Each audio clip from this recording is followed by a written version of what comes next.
Com check. We're live. Target acquired. What the hell is that? Abort. I figure we may as well kick off with the Luxo Jr. shaped elephant in the room. Now, this is your first live-action film. Yes. How annoying is gravity? You don't have to respect it that much.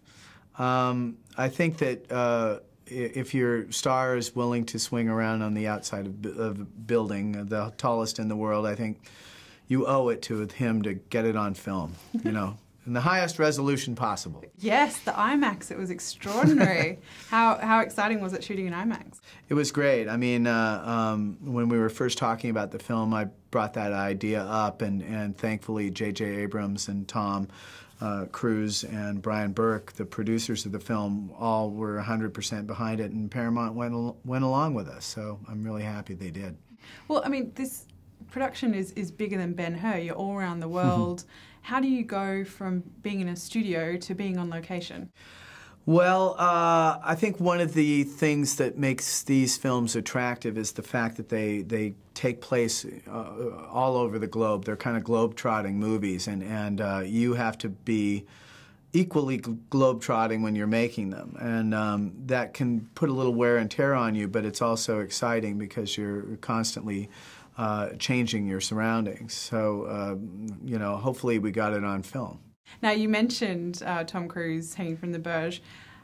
It strikes me he's one of the best runners in the business. He just looks amazing running on screen. Did you have fun conjuring up ways for him to run and jump for you? What was funny is he's sort of aware of some of the conventions, and he likes playing with them. And there was a moment where we were filming. He had to run through this traffic jam, and he suddenly said, "I want to do a hood slide, but I want to do it on the top of a Mini Cooper. You know, I want to do it on the roof." You know, one of those like William Shatner and T.J. Hooker. So he actually practiced it and then did it, where he jumped up and slid across the roof of this Mini Cooper. And I thought it was a great idea, and it's in the film. Yeah, sure. So that's where you just sit back and go, okay. I'll just make sure there's plenty of film. You do your Tom Cruise thing. Now, audiences, look, they're happy with trilogies. What is it? What kind of responsibility do you feel stepping up for number 4? Well, I think the challenge with any sequel, particularly a third sequel, is audience expectations. That's what you kind of worry about. Sometimes it feels a little bit like a burden, but I think that that's a false feeling, because you can take audiences' expectations and turn them on their head. And as long as you play fair and are consistent with the characters that the audience knows, you can prepare the audience to go left and then suddenly go right or up or down or wherever. And if you play fair, I think the audience is delighted with that.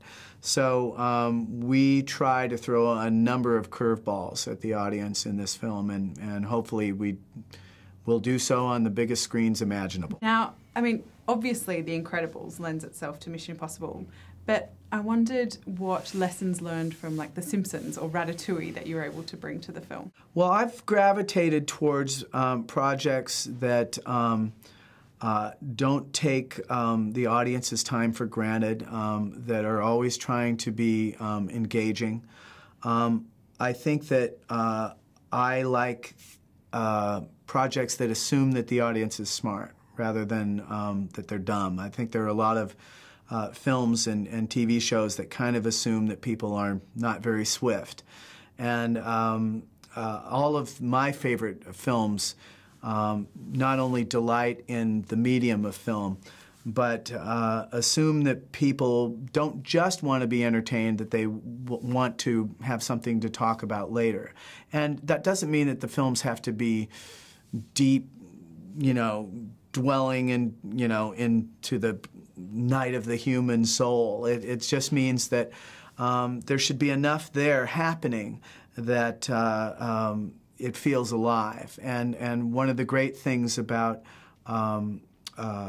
making movies with characters is that each character comes at the same situation from a different point of view, and when they collide, that's something that's meaty and special to talk about. And it's in all of the great movies have great characters. Well, it's interesting you should say that, because it's my understanding that Tom Cruise is just a cinematic encyclopedia.